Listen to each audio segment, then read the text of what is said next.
Hello दोस्तों, मैं हूं आपका होस्ट एंड दोस्त विनोद कुमार कुशवाहा और आप देख रहे हैं सिने टॉकर चैनल। तो आज के इस वीडियो में हम टाइटन सीजन 3 के एपिसोड नंबर 10 के स्टोरी को आपके सामने एक्सप्लेन करने वाले हैं। तो वीडियो शुरू करने से पहले एक छोटी सी रिक्वेस्ट, अगर आपने इस चैनल को सब्सक्राइब नहीं किया है तो जल्दी से लाल बटन को क्लिक करके इस चैनल को सब्सक्राइब कर ले, ताकि जब भी कोई नई वीडियो अपलोड हो उसकी सूचना आपको सबसे पहले मिले। तो आपका ज्यादा टाइम ना वेस्ट करते हुए चलिए शुरू करते हैं।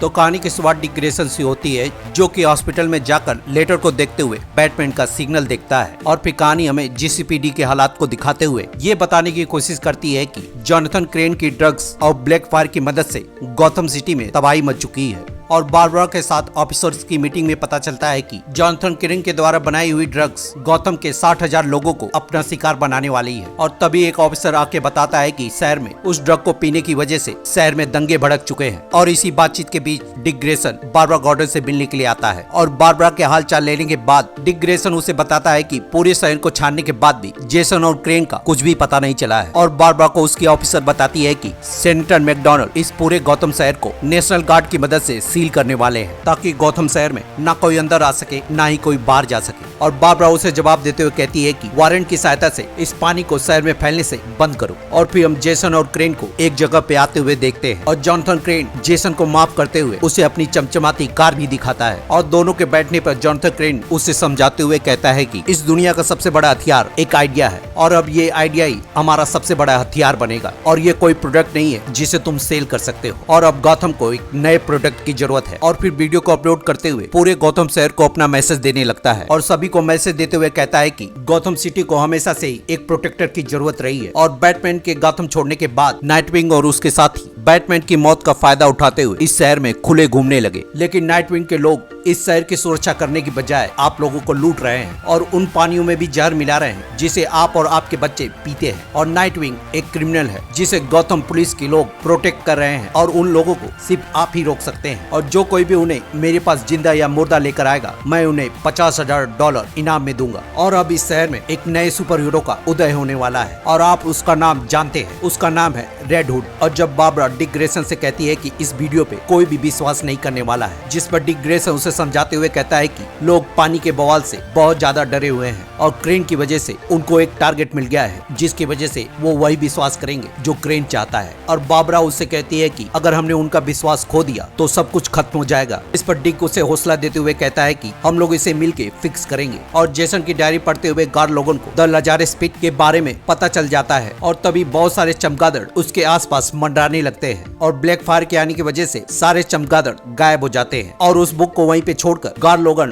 ब्लैक फायर के साथ चला जाता है। और इधर हम देखते हैं कि वंडर गर्ल को गौथम सिटी के बाहर छोड़ने से पहले यहाँ की पूरी सिचुएशन उसे बता देता है। और इधर हम देखते हैं कि बिना डिक ग्रेसन के टाइटन सिटी के अंदर जाते हुए बुरे लोगों को मारने लगते हैं और कोरी के लाख समझाने के बावजूद भी उसके साथ लड़ रहा शख्स उस पे हमला करने से बाज नहीं आता है और ना चाहते हुए भी कोरी उसे मारकर बेहोश कर देती है। और हम देखते हैं कि उसका साथ देने के लिए वहाँ पे गार्ड लोगन सुपर बॉय के साथ साथ ब्लैक फायर भी सभी लोगों से लड़ रहे होते हैं। और जब सभी लोग मिलकर टाइटन्स को मारने के लिए आगे बढ़ते हैं तो टाइटन उन्हें समझाने की कोशिश करते हैं और उनकी मेजबानी कर रहा एक शख्स उन्हें यहाँ से भाग जाने को कहता है। और डिक ग्रेसन के कहने पे सभी लोग वापस आने लगते हैं, जिस पर वो शख्स उन लोगों को गाली देते हुए यहाँ से भागने को कहता है। और जब ब्लैक फायर रोक कर उसकी तरफ मुड़ती है तो उन सभी की हालत खराब हो जाती है। और इधर जब वंडर गर्ल अपने रास्ते पे जा रही होती है, लिडिया उसका रास्ता रोकते हुए उससे लड़ने लगती है और वो उसे बताती है कि मैं पिछले 10 मिनट से तुम्हें फॉलो कर रही हूँ, लेकिन तुम्हारे सेंसेस बिल्कुल भी काम नहीं कर रहे हैं। और उसके पूछने पे उसे बताती है कि मैं जानना चाहती हूँ कि आखिर तुम्हें जिंदा किसने किया है और तुम्हारा लौटना एक लंबी जर्नी की सिर्फ एक शुरुआत है। और उसे बताती है कि जब तुम मर गई थी तब हमने एक रिचुअल परफॉर्म किया था ताकि हम तुम्हें जिंदा कर सके और तुम्हें इस दुनिया में आने से पहले टेस्टिंग से गुजरना होगा ताकि हम ये जान सके कि तुम्हारे साथ क्या हुआ है और इसकी वजह से तुम्हारे में क्या क्या चेंजेस हुए हैं। और जब वंडर गर्ल उससे फिर से लड़ने लगती है तो लिडिया उसका टेस्ट शुरू करते हुए उसे गिराते हुए कहीं और पहुंचा देती है और वंडर गर्ल के पूछने पे बताती है कि इसी जगह पे तुम्हारा टेस्ट होगा। और उसे ये भी कहती है कि अगर तुम इस टेस्ट को पास कर लेती हो तो तुम जहाँ जाना चाहती हो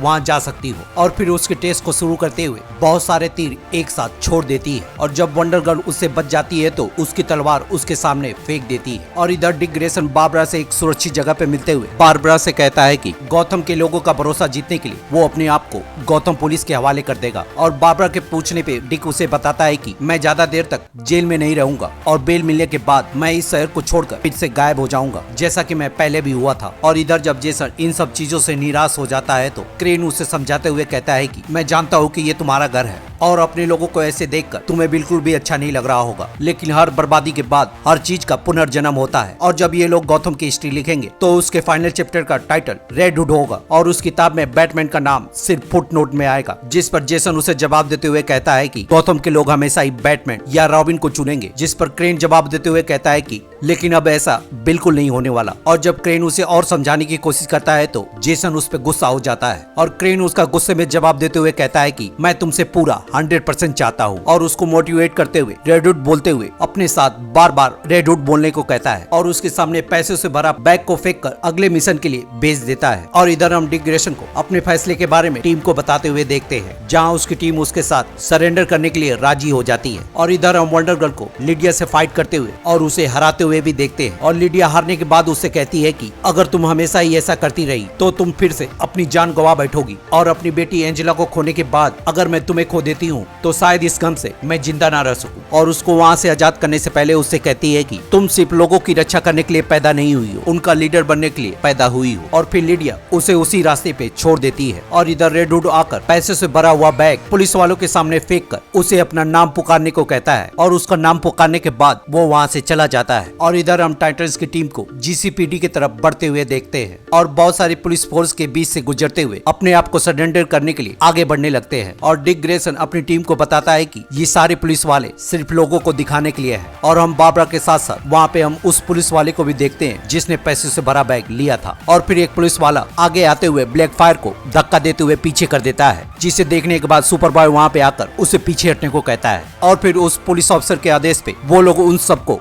धक्का देने लगते हैं और इसी वजह से वहाँ पे पुलिस वाले से फाइट शुरू हो जाती है। और फिर एक पुलिस वाला अपनी बंदूक को निकालकर ब्लैक फायर को गोली मार देता है, जिसके बाद सुपर बॉय गुस्सा होते हुए उसका गला तोड़कर फेंक देता है। और फिर सभी लोग मिलकर अपनी ताकत का यूज करते हुए पुलिस वालों से फाइट करने लगते हैं। और जब पुलिस वाला नाइटविंग का भेजा उड़ाने वाला होता है, बारबरा गार्डन उसे गोली मार देती है। और फिर हम देखते हैं कि सुपर बॉय और नाइटविंग को छोड़कर कोरी ब्लैक फायर को लेके चली गई है। और फिर डिक ग्रेसन और सुपर बॉय वहाँ पे धुआं करते हुए वहाँ से भाग जाते हैं। और इधर कोरी ब्लैक फायर को चर्च में ले जाकर उसके घाव को ठीक करने के लिए अपनी ताकत का इस्तेमाल करने लगती है। और तभी ब्लैक फायर इसका फायदा उठाते हुए उसकी पावर को अपने अंदर खींच लेती है। और जब कोरी ब्लैक फायर से पूछती है कि तुमने ये क्यों किया, जिस पर ब्लैक फायर उसका जवाब देते हुए कहती है कि ये सब मैंने नहीं, तुमने किया है। और जब कोरी को इस बात का रियलाइज होता है तो ब्लैक फायर को बताकर अपनी टीम को बचाने के लिए निकल पड़ती है। और जब ब्लैक फायर अपनी टीम को छोड़कर उसे अपनी जान बचाने को कहती है तो वो उसका जवाब देते हुए कहती है कि मैं अपनी फैमिली को किसी भी कीमत पे धोखा देने वाली नहीं हूँ, जिस पर ब्लैक फायर उसे गुस्सा होते हुए कहती है कि